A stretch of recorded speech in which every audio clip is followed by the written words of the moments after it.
Next, let's talk about branding and making sure your brand is legal. Your brand is the most valuable asset and investment in your business that you can have, as quoted by Steve Forbes right here in the slide.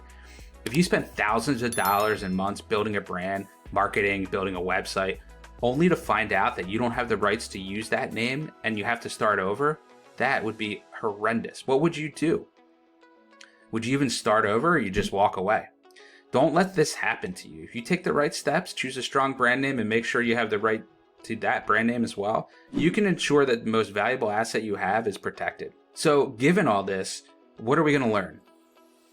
I'll show you first who needs to worry about trademarks. Second, what a trademark actually is and how it's defined. And third, how you choose the right brand name. Who needs to worry about trademarks? I mean, there's really one simple answer. Anybody that has a business, especially an e-com business, everyone needs to worry about trademarks. Remember Mike, Judy, Crate and Barrel, and K Jewelers from the previous lesson? It is never too early to worry about trademarks.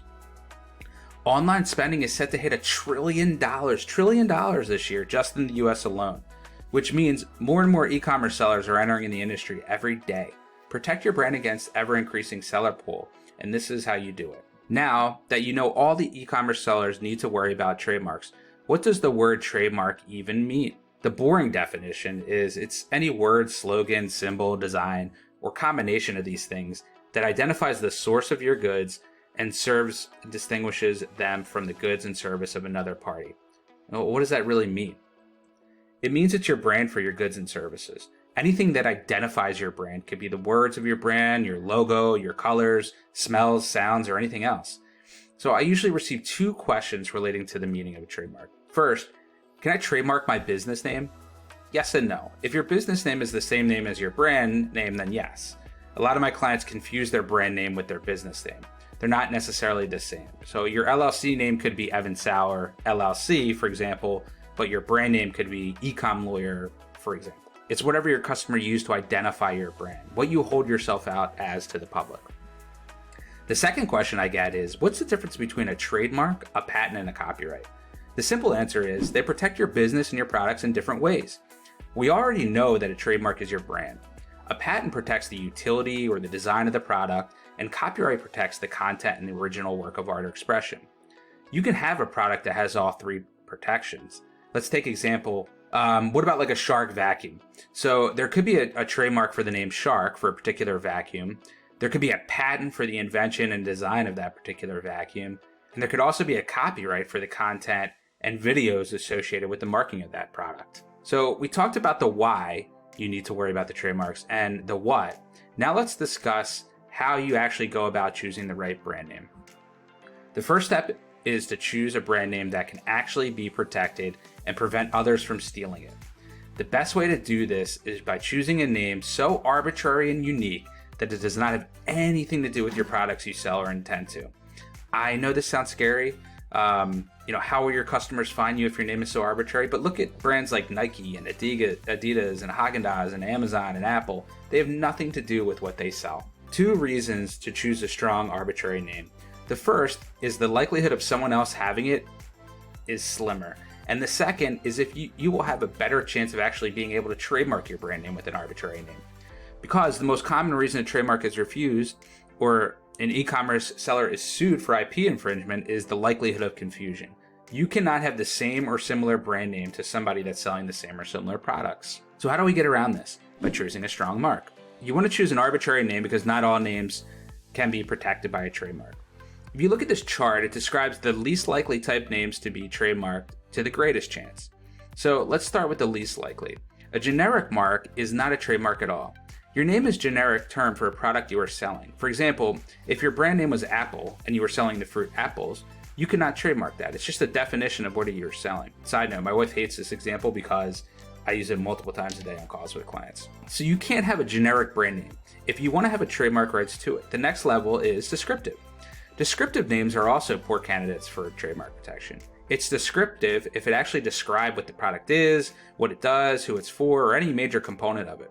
For example, if your brand name was a desk drawer and you sold drawers that slid into a desk, this would actually be descriptive and you wouldn't be able to get a trademark for it.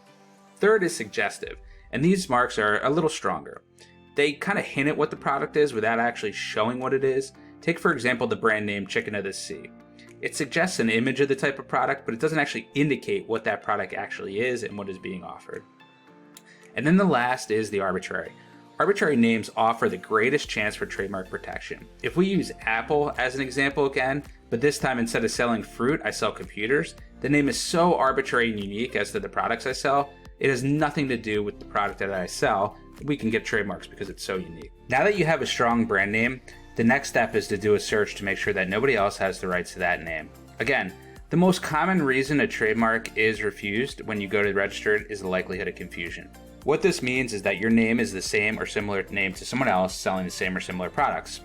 The reason for this is protection of the consumer, protecting them from being confused as to what and who they are buying from. In the United States, trademark rights are created through use of the mark in commerce, which means that once you sell a product or service with your mark, you own the trademark rights to that name, assuming somebody else doesn't have to use it or hasn't used it first. That's the purpose of the search, to make sure you are the first to use the mark, or again, similar mark with your products or similar products. So how do you do the search? This can be very complex, but I generally like to break it down into two phases. The first is the preliminary search, or the knockout search as some call it, and if that passes, then the second is the comprehensive search. For the preliminary search, I recommend the following order.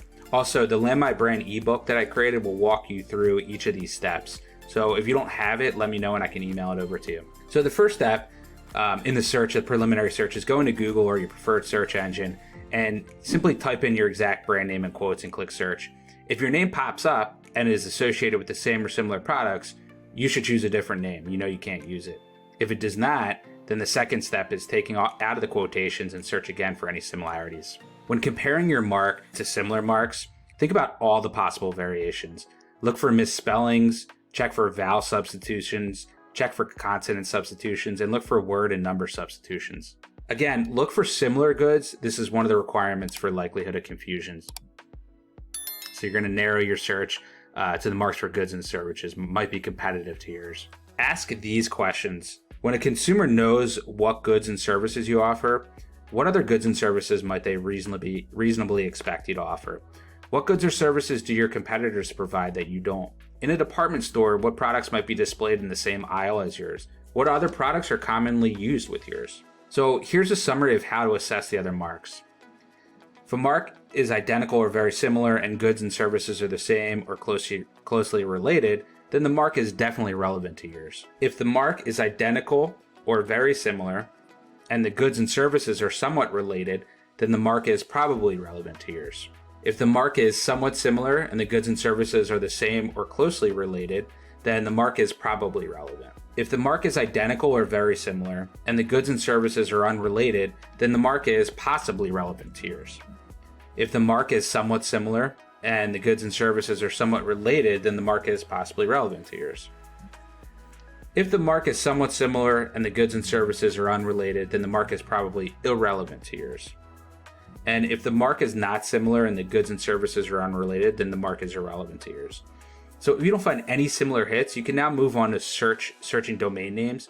You repeat the steps I just went over in analysis performed with Google to do a domain search site like GoDaddy. If that search is clear, next you can perform the same steps through your state Secretary of State website.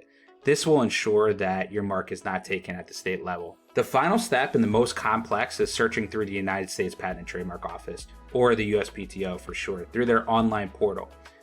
This is the most complex. Here's a screenshot of what the site looks like so you have a better idea. And again, the Land My Brand ebook will walk you through this search in detail. I don't want to bore you with all the details here. Once the knockout search or the preliminary search passes, then the final search phase is the comprehensive search. I usually recommend hiring a tech company to perform this search. They will search all sites, trademarks, social media, business names, and everywhere else online. These are algorithms which takes a fraction of the time it would take us. The company we use sends us a detailed report, which we review and analyze with our clients. Once that comprehensive search passes, it's time to get the trademark registered. So what is the actual trademark process? The trademark process starts with the filing of the trademark application with the USPTO online. The filing fee at the time of this training is $250 per class or per category. Once the application is filed, we monitor it for every 2 months just to see what's going on. The USPTO will take anywhere from 2 to 6 months to review the application. Once reviewed, they'll either send what's called an office action letter detailing out reasons why the application was denied, or a notice of publication moving the application to the next phase. If you receive an office action letter, you must respond within 6 months, or the application will be abandoned. We don't receive many of these because we do such a thorough job while we're doing the searching and analysis in the beginning. We don't want our clients to spend tons of time and money with marketing, packaging, and inventory, only to find out 6 months later they cannot use their brand name or their logo. If you receive the notice of publication, your mark will be published in the USPTO's newspaper for 30 days to give anyone else the opportunity to object to it. This doesn't happen often because honestly, I'm not sure who reads that paper. But if it does, we deal with it. Although there is software out there that now searches these applications and publications so companies can object to the marks. After the publication, you'll receive your trademark registration. Usually takes, roughly 6 weeks after that or so. And then after the registration, you'll be required to continue to use the mark and maintain it and file documents every 5 years. One question I get a lot is, what are the advantages of registering your trademark? If I automatically have trademark rights when I use the mark in commerce, why do I need to register it? Well, there are many advantages. One of the biggest advantages now is that all e-commerce platforms and social media sites have processes where you can submit your registered trademark if you see someone else infringing, and those platforms will take the other listing down. It also creates a legal presumption that you are the owner of the mark. Otherwise, if any issue came up, you'd have to go to court to prove that you were the first one to use the mark, which can be costly. It gives you a legal presumption that you have the exclusive right to use your mark nationwide instead of just, in the states where you sold it, with the goods and the services that are identified in your registration. It puts the public on notice that you're the owner of the mark. If there's a question as to who owns the mark, it can be looked up in the USPTO's online database. What I like to call it prevents the good people from using it. The bad people are just not going to care, but it prevents the good people who are doing the searches. It also allows you to use that, I'm not sure if you've seen it, but the R symbol in a circle, and you can put it next to your brand name, which again, will prevent the good people from stealing it and using it. And then if you're an Amazon seller, you can get brand registry, which is a huge benefit. And then finally, it adds a ton of value to your business. I've seen this in businesses that I've helped my clients sell. Just having these trademarks in place and the brand name and logo and identity increases exponentially their value of their business. So another question I get a lot is, how do you maintain your trademark so you don't lose the rights? Trademarks should be set off from the other text. So your logo, your color, bold, font, capitalization. You want to give notice of the rights using TM, SM for unregistered marks, or that registered symbol with the R in the circle for registered marks. Trademarks should always be used as adjectives and not as nouns or verbs. As an example is using Kleenex tissue, not a Kleenex. You want to avoid what's called genericide, which are trademarks that become generic. Kleenex is an example above, and Velcro is a good example. This is actually a really funny video Velcro put together to try to avoid and help explain becoming generic. You're a company that's so successful that everywhere you go, you see the scratchy, hairy fastener, and you say, "Hey, that's Velcro!" But even though we invented this stuff, our patent lapsed 40 years ago. Now no matter who else makes it, you still wanna call it Velcro. You think it's awesome for us, we're famous, but we're lawyers and it's causing us grief. Cause there are trademark laws being broken. It's all here in this short legal brief. And we know that this is confusing because Velcro brand is who we are. But if you call it all Velcro, we're gonna lose our circle on. This is called hook and loop. This part's a hook, this part's a loop. You call it Velcro, but we're begging you. This is f***ing hook and loop. we know this seems ridiculous. This is a first world situation. And we made $500 million last year. I went to Turks on my last vacation. And we're asking you not to say her name. We took 60 plus years to build. But if you keep calling these Velcro shoes, our trademark will get killed. Yeah! We aren't just doing this for us. We're doing it for all the successful brands that got so popular, people started using the brand names the wrong way. So please, remember, If you need something to clean up your socks, do it with bleach and not with. If you have blood from a boo-boo you made, this is a bandage and not a. If you're exercising with someone you're dating, it's inline skating and not. I know that bleach stuff is more fun to say, but if you keep doing it, our trademarks go away. This is called hook and loop. This part's a hook, this part's a loop. You call it Velcro, but we're begging you. This is fucking hook and loop.